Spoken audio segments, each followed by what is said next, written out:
Here we go. There it is. Beautiful. Backside. Do you want to be able to get the speed to do a trick like that? Well, the first step is to get a good coat of wax on your snowboard. The items you will need to wax your snowboard is a wax brush, waxing iron, all temperature wax, base cleaner, and 2 scrapers, one big and one small. The first step to waxing a snowboard is to loosen up the binding screws so that when you heat up the board with the wax, the board will not crack. You only have to loosen up the screws just a little bit so it loosens up the tension. Once you have done this, you are now ready to flip your board over and start cleaning it. You will take your base cleaner and a paper towel and then pour a little bit of the base cleaner on the paper towel. You will then scrub the board with the base cleaner, and this is very important because you want to get all the dirt off so the wax will properly soak into the board, and that will help you go the fastest and it will help protect your board. After your base is clean and your base cleaner has dried on the board, then the next step is to start waxing. To do that, you would turn your waxer up to 262 degrees, and then you're going to let that heat up for a couple seconds. It doesn't take very long and it gets very hot, so you don't want to touch it because it will burn you. And then you're going to take your wax and tilt your iron this way, and you're going to slowly rub the wax on the iron. You're going to let the wax drip off of the iron and onto the board, and you're going to go around the whole board just dripping it.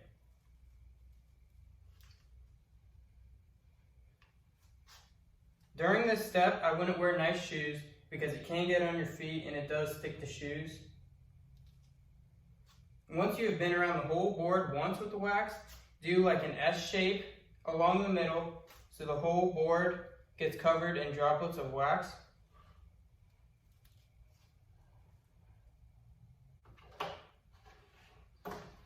This is what your board should look like after you've dripped the wax on it.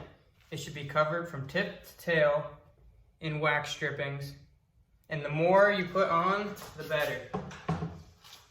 After it's all dripped on the board, then you're going to take your iron and you're going to place it on your board and slowly move it across. It is very important to not stay in one place too long because then the board will get too hot and it could possibly crack, so you always need to keep it moving. It is very important to get the edges really waxed up and to get it on there good, because that is the part that will be touching the snow the most, and that's the part that the wax is going to wear down the soonest. So you really need to focus on the edges when you're doing this. The tip and tail aren't as important because they have the least amount of contact with the snow, so a little amount of wax will work on the tip and tail. A good strategy to this is to do circular motions in one area so it gets hot, but it doesn't get too hot because you're not staying on one specific spot. And when you're doing this, you should be making sure that the whole base is getting an even coat and that it looks really smooth.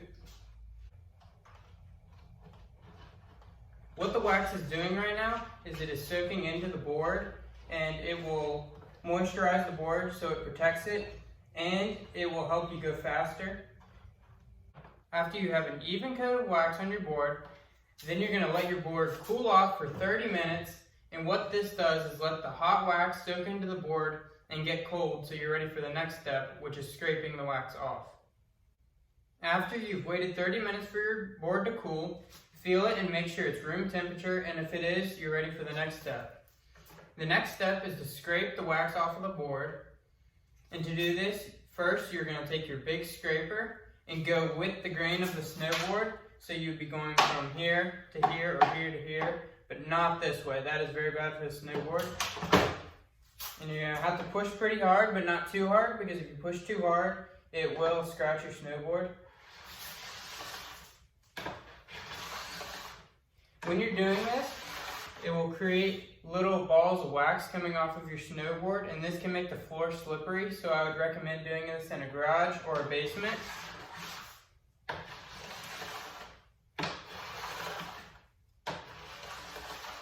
The goal is to get all the wax off the top of the board. So this will leave behind all the wax that is soaked into the board and get rid of all the top wax. It is very important to get the edges very good, and if there are already some scratches in your board, you want to go over them lightly so you don't scratch the board even more. Once you've gotten the majority of the wax off, then the next step would be use your smaller scraper to get around the edges and to get all the wax that you missed before. This one is even more important not to press too hard because of the sharp edges on this will definitely scratch your board.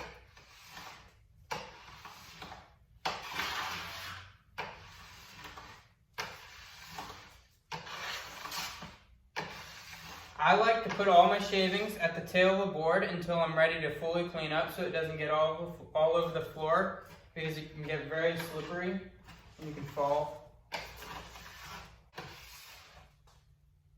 After you think that the base is fully clear of the wax, then you can take your fingernail and rub it down. And if it has no wax on it, then that means you got all the wax off. But if there is some, then you can continue scraping. The best way to get the wax shavings off of the board is to take a broom because of how gentle it is, and to wipe them off into a trash can. I recommend a broom because anything else would make the wax re-stick to the board, and then that'll just ruin it and you'll have to redo it. After you've done the main portion of the board, the next step would be to do the nose and the tail of the board. To do this, you would take your small scraper and continue scraping with the grain, but it's going to be a little bit harder because of the curvature of it. So you're going to have to push a little bit harder and try to push in the middle of the scraper so the sides don't scratch it. If you can't get the wax completely off of the tip and tail, then it's not a big deal right now because we will get that later. The next step is to grab your metal brush, or plastic brush works too, and then to just go with the grain, pushing down, and this will help get some of the leftover wax out that you missed. And this is especially important on the nose and tail because it's kind of hard to get it off of the nose and tail, and this will get it off better than the scraper.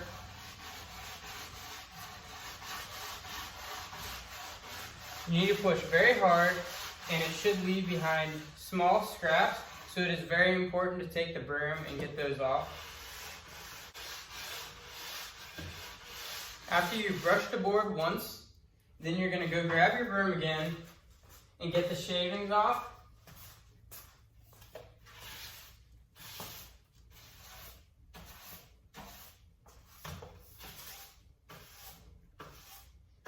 Remember to be gentle with the broom so that the shavings do not re-stick to the board.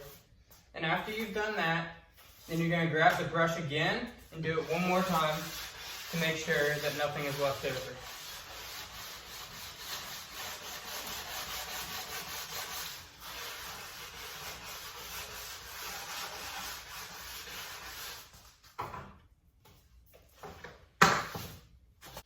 After you brush it the second time, then wipe off all the shavings and really make sure that they're all gone. And if they aren't, then you can continue that step one more time.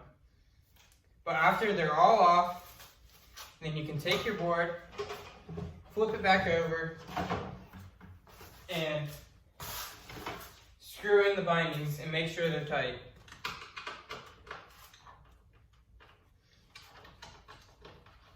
It's also important to not strip the screws when you're doing this because it can be easy.